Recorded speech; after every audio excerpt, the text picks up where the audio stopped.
Why are you a frog? Well, today we have a fairy tale breakfast in bed with Shabri Lakhani, who in my opinion is the fairy godmother of outbound sales transformation. And to prove that, she's going to dispel some of the most common myths. So come on, as the fairy tale goes, you need to give me a smooch on the lips. Okay. Oh, that's better. Shabri Lakhani is the founder and CEO of SalesWorks, a leading sales development training company.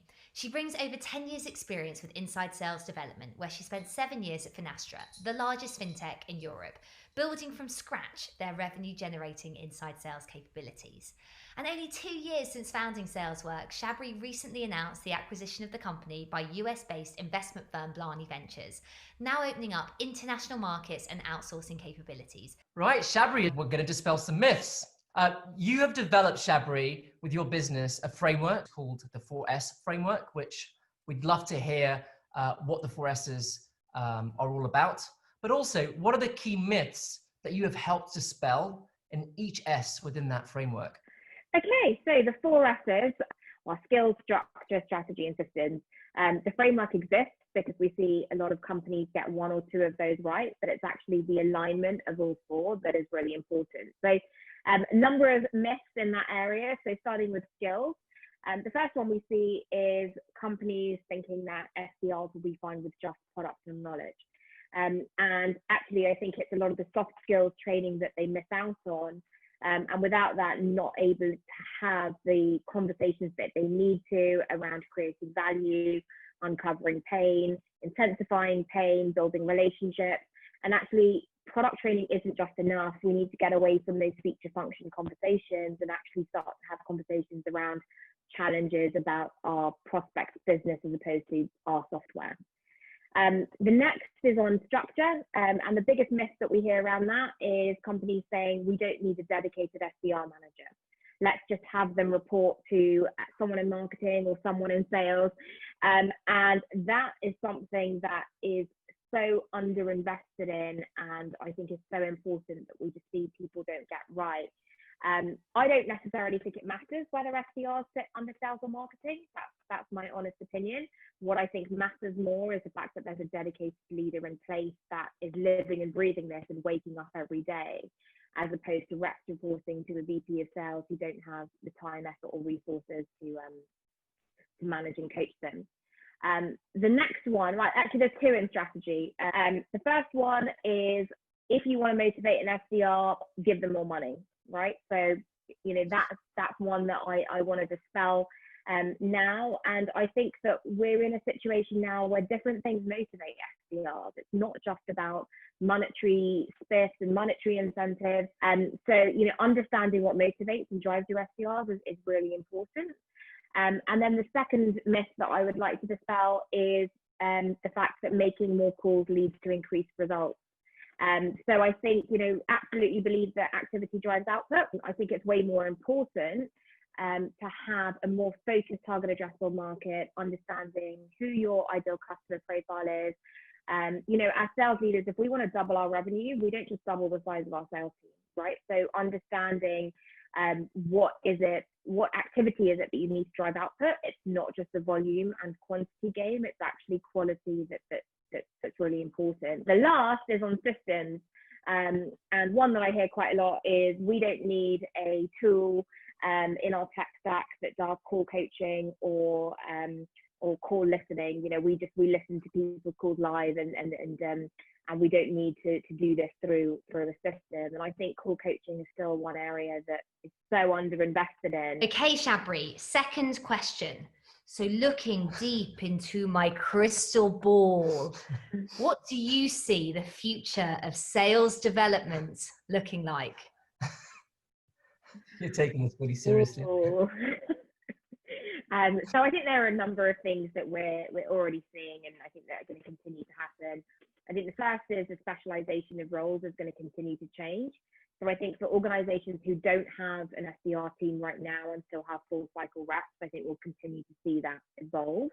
And I think we continue to focus on top of the funnel demand generation.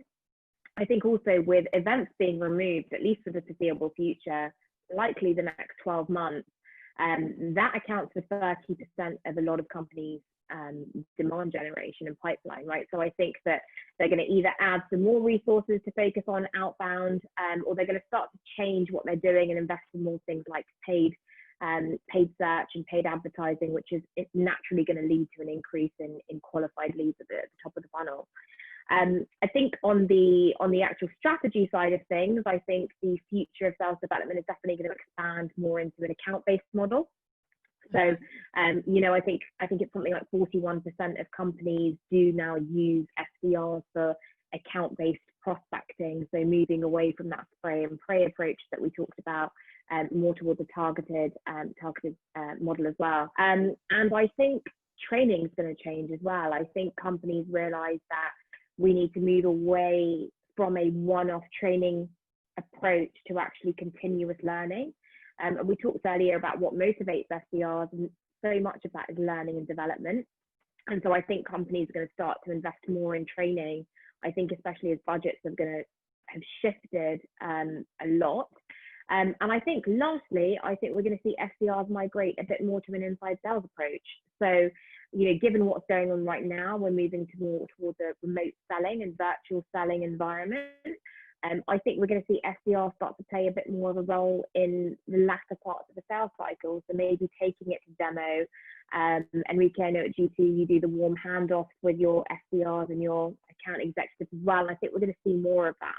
Shabri, right. Third question. In these tricky times and these tricky market conditions, what challenges are the SDRs facing, and how should we as leaders better arm them with the right tools and the right mindset to slay the downturn dragon? Okay, brilliant. I think as leaders, I think there's three things. I think the first is enablement. I think the second is predictability, and I think the third is the day-to-day support. So starting with enablement, we're seeing a huge number of companies right now use this time to invest in their people. And I think that's really important because they're using this time to prepare for when things bounce back. Inbound for a lot of organizations has completely gone. And so they're putting more focus on outbound. And so there's a need to sharpen skills in that area. The second is predictability. But as leaders, what we need to do is make sure that we arm them with the data so they can spot patterns and help them automate what they're doing so they can track what's working and what's not working as well. And then the last is support. And I mean that, day-to-day support, not just daily stand-ups, but check in on some of the things that we might forget and find out, how it is working from home. What is it they need? Have they got another screen? Is it just the sort of things that they might need? Have they got a headset they need? But also just the day-to-day support. So moving your conversations away slightly in one-to-ones from performance-driven to some of the more confidence, mindset, and motivation things that I think are more fluctuating more these days. So last question, Shabri, and I've got my magic wand here. What are SDRs who are thriving at this time? What are they doing? What's their secret recipe for success? So I think the first is getting more involved within your own sales process. So that's taking accountability, following up with your account executive, asking them if you can be involved in those meetings that you've booked for them. I think that helps with two things. I think it improves the accountability, but I also think it helps from a learning and development perspective as well. I think the second is take control of your personal development. So there is heaps of content out there right now, whether that's webinars or books or ebooks or whatever that might be. Take control of your own personal development. And then lastly, I think use this time to build up your brand, right? So what is it that you want to be known for?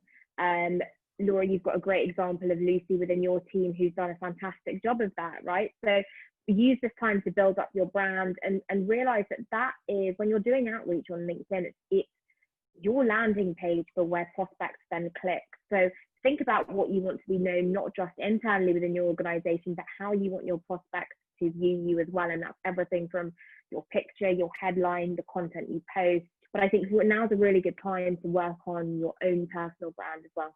Thank you so much, Shabri. Thank you very much, guys, for having me. It was a pleasure to be here with you. So thanks a lot.